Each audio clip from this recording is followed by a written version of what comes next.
Pois então, senhoras e senhores, estamos dando continuidade à primeira fase do rito especial dos crimes dolosos contra a vida. Viemos aqui até a resposta à acusação do caso João e Maria com a vítima José, numa tentativa de homicídio com duas qualificadoras, motivo fútil que é a discussão de trânsito e recurso que dificultou a defesa do ofendido, haja vista que as marretadas haviam sido dadas pelas costas do motorista José. Perfeito? Pessoal, o nosso próximo passo é a partir então da resposta à acusação, para que vocês possam entender a dinâmica da ocorrência. A resposta à acusação, como eu falei anteriormente, tem fundamento no artigo 406. E por que no 406, professor? É porque ela tem uma dinâmica diferente da resposta do 396A. Quando você apresenta a resposta do 396A, eu já disse isso e repito várias vezes, peça para o juiz aquilo que ele pode lhe dar. Peça para o juiz aquilo que ele pode lhe dar. O que ele pode lhe dar numa resposta à acusação do 396A? Ele pode lhe dar a absolvição sumária do 397 ou ele pode designar a audiência do artigo 400. Perfeito? Se ele entender que houve manifesta excludente de ilicitude, manifesta excludente de culpabilidade, se ele entender, na verdade, que o fato não é crime, ou que está extinta a punibilidade do agente, ele julga antecipadamente ali, absolvendo sumariamente o réu. Porém, se ele entender que há o mínimo de lastro necessário para ser instruído, ele marca a audiência de instrução e julgamento, que no rito ordinário tem prazo de até 60 dias para ser marcado. Fechou? E a resposta à acusação do 406? Ela não nos permite isso. Ela só serve para que nós venhamos a requerer diligências. Mas por que, professor? E arrolemos testemunhas. Mas por que, professor? Porque o rito especial prevê assim. Eu falei na aula passada que tem magistrados aplicando o 396A para que você peça a absolvição sumária do 397, para que você não queira audiência de instrução. Mas no rito, eu vou fazer rapidamente a estrutura do rito aqui, volto a falar dela. Apresentada a resposta à acusação do 406, ela volta para o juiz que diz: dê-se vista ao Ministério Público no prazo de 5 dias para que se manifeste daquilo que foi requerido pela defesa. Volta para o juiz determina as diligências requeridas pelo Ministério Público na denúncia e pela defesa na RA, se achar prudente, e ele designa a audiência de instrução e julgamento. Eu não tenho a opção de absolvição sumária. Não tenho. Ah, mas o juiz mandou aplicar o 396. Se ele mandou aplicar, siga o rito que ele mandou. Caso contrário, a resposta à acusação do 406 serve para rolar até 8 testemunhas e para requerer diligências. Voltemos ao caso João e Maria com a vítima José. O que o João me trouxe de testemunha? O João me trouxe de testemunha a Maria, que é a única testemunha presencial desses fatos. Me trouxe também um amigo paramédico, que era enfermeiro, conhecido dele, que sabia do seu perfil de auxiliar o próximo, e acabou. Foi isso, na verdade, que ele trouxe como testemunha para mim. A namorada e um amigo da área médica que atendia. Só que, claro, eu fiz diversos requerimentos na resposta à acusação. Arrolei 2 testemunhas e disse: eu requeiro seja oficiado o Compur, o órgão de trânsito de Balneário Camboriú, para que me indique, me mostre as câmeras de segurança lá da Barra Sul, para mostrar que alguém entra no Gol branco placa ABC 1234. Eu solicitei que fosse oficiado, por exemplo, diversos prédios próximos ali da localidade para que oferecessem câmeras de segurança, as imagens. Eu pedi para que fosse oficiado o Hospital Santinês e os principais postos de saúde da cidade para saber se naquela data, por volta daquele horário, receberam um masculino de porte físico atlético com um corte na cabeça, um pérfuro cortante, instrumento, pérfuro contuso, cortante na cabeça, para que necessidade de sutura. E eu fiz esses requerimentos. Encaminhei na minha resposta à acusação no prazo de 10 dias. O juiz da primeira vara criminal disse: dê-se vista ao Ministério Público, que em 5 dias se manifestou, não me oponho aos requerimentos da defesa. Voltou para o magistrado, e o magistrado, então, antes de designar a audiência, disse: Espeça-se ofício ao órgão de trânsito, espeça-se ofício aos edifícios A, B e C, espeça-se ofício ao Hospital Santo Inês, à Secretaria de Saúde, aos órgãos, na verdade, de postos de saúde e assim por diante. Aguarde-se o retorno dos ofícios para a designação da audiência de instrução e julgamento. O João estava solto. Lembra? O inquérito policial começou por portaria. Foi designado, então, chegaram as respostas dos ofícios, tristes. Por que triste, professor? Porque, na verdade, o órgão de trânsito disse: não temos câmera ainda no Pontal, na Barra Sul. A câmera de segurança dos prédios disse: olha, o senhor está me pedindo algo 1 ano depois do fato, 1 ano e meio depois do fato. As câmeras gravam 15, 30 dias, não tenho mais. A própria empresa do bondinho, que tinha câmera dentro da carretinha lá, falou: doutor, é 15, 20 dias no máximo, a gente não tem mais as imagens. Certo? A via pública não tinha câmeras. Os hospitais e os postos de saúde disseram: não há condições de aferir, porque nós não conseguimos, nós não elaboramos prontuários por características físicas do agente.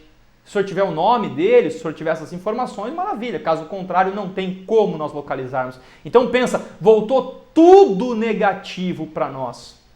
E o magistrado então designou a audiência, que a regra determina que seja em até 60 dias, e ele designou a audiência de instrução e julgamento.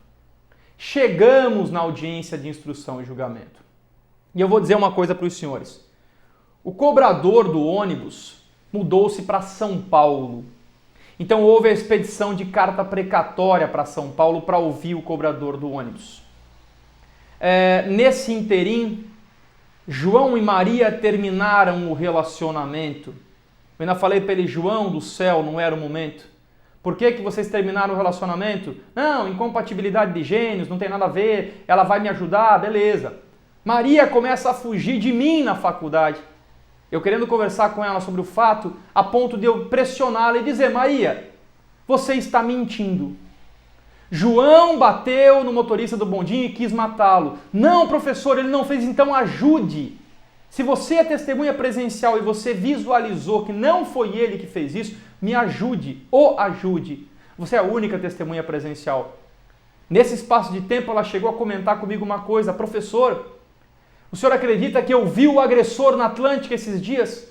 Falei: meu Deus, Maria, e você parou, você tentou segui-lo, ver para onde ele ia? Não, eu estava indo para o trabalho e não tive tempo. Claro, não era mais namorada, não havia mais interesse na produção da prova ali, daquele empenho todo. Tanto é que olha o cúmulo do absurdo que se chegou. Maria não queria dar depoimento para o João porque estava namorando e o namorado não queria que ela ajudasse o ex-namorado. João estava namorando e a atual namorada não queria que Maria o ajudasse. Eu falei: meu Deus do céu. Chegou uma hora que eu cheguei a falar para o João: João, pede para sua atual namorada fazer a carteirinha da Caianduba, que ela vai te visitar quando você for cumprir pena. E eu pressionei João, pressionei Maria, eu falei: vocês estão mentindo, vocês têm que me convencer, porque não é possível. Se vocês estão falando a verdade, cadê o cara com porte físico atlético? Cadê esse cidadão? O cobrador foi ouvido em São Paulo por carta precatória. João não tinha condições de pagar o deslocamento para São Paulo, embora não fosse caro. Mas ele estava apertado, ele não tinha condições. Então o cobrador foi ouvido lá por carta precatória com defensor dativo. Um defensor que infelizmente não fez muitas perguntas. E olha que a gente mandou os questionamentos, mas ele não deu a atenção devida. Sabe como que o cobrador foi ouvido? O cobrador sentou em frente ao juiz na comarca deprecada e o magistrado leu a denúncia, dizendo que no dia tal, em tal horário, João, que fazia Cooper, passou pelo ônibus, bateu no retrovisor, desceu o José, foi discutir com ele, quando então o José deu as costas, João deu uma marretada na cabeça dele. O senhor presenciou os fatos? Eu vi o José todo machucado. O senhor sabe me dizer se foi o João que deu uma marretada? Sim, foi o João que deu uma marretada. Quem é o João? Realmente quem é o João? O João que ele falava era o rapaz, o homem, porte físico atlético, moreno. Se vocês conhecessem o João acusado, baixinho, loiro, calvo, de olho azul, não tem nada a ver com o verdadeiro agressor. Mas não foi pedido para a testemunha cobrador as características do agressor. Foi apenas lido a denúncia e perguntado: foi João que agrediu José? Sim, foi João que agrediu José. Ponto. O João na cabeça dele é um João que não é o João verdadeiro. Mas tudo bem. Chegamos na audiência de instrução e julgamento. Tensão total. Tensão total. Naquela mesa em formato de T, do lado esquerdo da mesa, para quem entra na sala, estava eu, João, ao meu lado o Ministério Público, no centro o magistrado, à sua esquerda o assessor e à minha frente sentaria cada uma das pessoas que daria depoimento. A primeira pessoa que foi dar depoimento foi a vítima, o seu José, que foi lá, contou uma série da sua versão, repetiu a versão, atesta ser o João, que estava ao meu lado, o agressor. Eu questiono, mas quando o senhor estava sentado ao meio-fio, ainda balbuciando pelas pancadas que levou na cabeça, o senhor disse que quem ele agrediu tinha porte físico atlético, era moreno. O senhor dá uma olhadinha aqui, esse rapaz é loiro e baixinho, ele tem barriga, ele não tem porte físico atlético. Não, mas foi ele, foi. Inclusive eu tô com câncer por causa dele. E aí começou a fazer toda uma volta que eu tive que interferir. Dizer, excelência, isso não tem lógica. Juntou documentos que não tinham lógica, não tinham conexão com o processo. Tive que defender o João ali com unhas e dentes. Depois que saiu o José, entrou sua esposa, que apenas replicou a história. Depois entrou o seu filho, certo? Que replicou a história, né? Contou a história que o pai sempre contava. Depois vieram, então, pensa, ofendido, testemunhas de acusação e defesa, nesta ordem, ressalvado o disposto no 222, porém a precatória já havia sido expedida para São Paulo, então já teria ouvido o cobrador no momento oportuno. Viemos para as testemunhas de defesa, né, que foi o paramédico, que, sim, o João atende acidente de trânsito na BR, ele para em tudo quanto é canto, se alguém está passando mal ele ajuda, é um cara muito solícito, ponto. E posteriormente foi ouvido então a namorada Maria. Maria estava extremamente nervosa, confundiu, para quem é aqui da região de Balneário Camboriú, confundiu o Bom Dindinho com a Expressul. Um ônibus azul com um ônibusinho cheio de lona onde as pessoas ficam assistindo, passeando e conhecendo a cidade. De tão nervosa, mas ela mantém a versão. Diz inclusive ter encontrado o agressor na via pública porque usava a mesma bermuda e a mesma regata, fazendo Cooper mais uma vez. Sugeria até ao João que pegasse uma cadeira de praia, que pegasse uma cuia de chimarrão, uma térmica com bastante água quente, sentasse um dia, dois, na beira da praia e lá pudesse tentar visualizar o agressor, filmasse o agressor, ver até onde ele foi, aonde ele entrou, para que a gente tivesse o ônus da prova é nosso. É igual o caso Nardoni. Lembram do caso Nardoni? Quem matou a menina Isabela Nardoni foi um pedreiro da obra ao lado que entrou no prédio enquanto eu desci para buscar as compras, matou a minha filha e jogou ela de cima do prédio. O ônus da prova é deles. Quando eles falaram essa besteira, eles inverteram o ônus da prova. O ônus da prova é de quem alega. Era do promotor e inverteu. Perfeito? Então, nesse contexto, foi ouvido então testemunha de acusação, testemunha de defesa. Não foi ouvido peritos, realizada a cariação ou reconhecimento, porque o reconhecimento era a única vítima, era o José, o único autor era o João, então o José olhou para o João dentro da sala da audiência e disse, não, foi ele mesmo, eu não tenho dúvidas que foi ele. Não precisa nem botar em sala espelhada porque eu não tenho dúvida, ponto. Reconhecimento foi, não houve dúvida sobre o reconhecimento. Depois do reconhecimento, então dessa perito, a cariação e reconhecimento, passou-se ao interrogatório do João, que chorou do início ao fim, foi muito tenso o interrogatório, muito tenso, uma choradeira. E aí então, segundo o rito dos crimes dolosos contra a vida, as alegações finais são orais, com a sentença oral. Mas diante da quantidade de testemunhas, da complexidade do caso nas provas que nós queríamos, foi solicitado ao magistrado que pudéssemos fazer por memoriais. E ele então aplicou por analogia o rito ordinário e falou, defiro 5 dias para a acusação, 5 dias para a defesa, certo? E eu permito, na verdade, então, que vocês façam as alegações finais por memoriais. Percebam, o rito especial não prevê. É oral e sentença oral. Perfeito? Bom, antes de nós entrarmos nas alegações finais, que vai ficar para a nossa próxima aula, o que aconteceu? Encerrado o ato, eu fui sair da sala de audiência e percebi que toda a família e familiares da vítima estavam lá esperando. A expectativa era de que João saísse algemado da sala, algo que não ia acontecer. Estava lá também a família do João, pai, mãe, a namorada atual e assim por diante. Então eu combinei com o magistrado de que acompanharia o João pelo subsolo da sala de audiência, pelo térreo lá, e saía pelos bastidores, levaria ele até o carro, fiz isso, voltei e eu saí da sala de audiência sozinho, chamei todos os familiares do João, falei, vamos embora. Todo mundo foi embora e eles ficaram esperando, cadê o João, cadê o João, cadê o João? Ele deve estar vindo preso e na verdade ele nem saiu da sala de audiência porque ele saiu pelos fundos.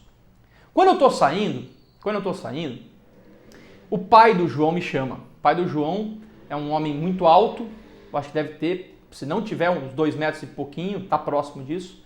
Bem idade, bastante corcundo assim, sabe? E ele me chama e diz, doutor, eu preciso lhe falar 2 coisas. Eu falei, tudo bem, pois não, eu não lembro o nome dele agora, seu Francisco. Pois não. É que é o seguinte, enquanto a gente estava esperando aqui para começar a audiência, o senhor havia entrado com o João lá no início, o seu José, sem saber que eu era o pai do João, me perguntou, o senhor sabe me dizer quem é o tal do João? E eu respondi, o João é aquele loirinho que acabou de entrar ali. Depois que eu me percebi que eu havia entregue o meu filho para a vítima, né? Para aquela pessoa que acusa o meu filho injustamente. Eu falei, meu Deus, seu Francisco, ele fez isso, fez. E qual é a segunda coisa? É que depois que ele saiu da sala de audiência, como ainda tinha a esposa, o filho para depor, ele foi ao banheiro e eu resolvi ir atrás. E quando ele estava saindo do banheiro, eu o abordei. Falei, meu Deus, seu Francisco, por que o senhor fez isso? Mas vamos lá, o que o senhor falou? Eu perguntei para ele, seu José, eu sou o pai do João e eu quero lhe fazer uma pergunta. Por que o senhor está acusando o meu filho se o senhor sabe que meu filho é inocente? E José prontamente respondeu, olha, colocaram ele no processo, vai ele até o final agora. Ele falou, nesse momento eu, um senhor de idade, desabei no choro porque percebi tamanha maldade por parte da vítima. A vítima não queria achar o verdadeiro responsável, a vítima queria achar um responsável. Colocaram ele lá, ele deve ser responsabilizado até o final e ponto final. Bom, aberto o prazo para as alegações finais, próximo da sentença. Lembre-se que nós estamos encerrando a primeira fase do procedimento e a primeira fase do procedimento você pede para o juiz aquilo que ele pode lhe dar. E eu vou contar para vocês antes de encerrar essa aula. Existem 5 possibilidades de você pedir para o juiz 5 coisas que o juiz pode lhe dar na sentença. Uma coisa se chama pronúncia, que significa mandar o réu ao tribunal do júri. A segunda coisa se chama absolvição sumária, que não é aquela do 397, é a do 415. Terceira coisa se chama impronúncia, do 414, então a pronúncia do 413, absolvição sumária do 415, impronúncia do 414, desclassificação do 419 e a quinta é, quando houver a pronúncia, o afastamento das qualificadoras. Perfeito? No próximo capítulo dessa novela, da nossa construção do rito especial dos crimes dolosos contra a vida, eu vou contar para vocês o que é que o Ministério Público pediu para o João, o que é que a defesa pediu para o João e qual foi a sentença do magistrado da primeira fase do procedimento do rito do júri. Bons estudos e até o nosso próximo encontro.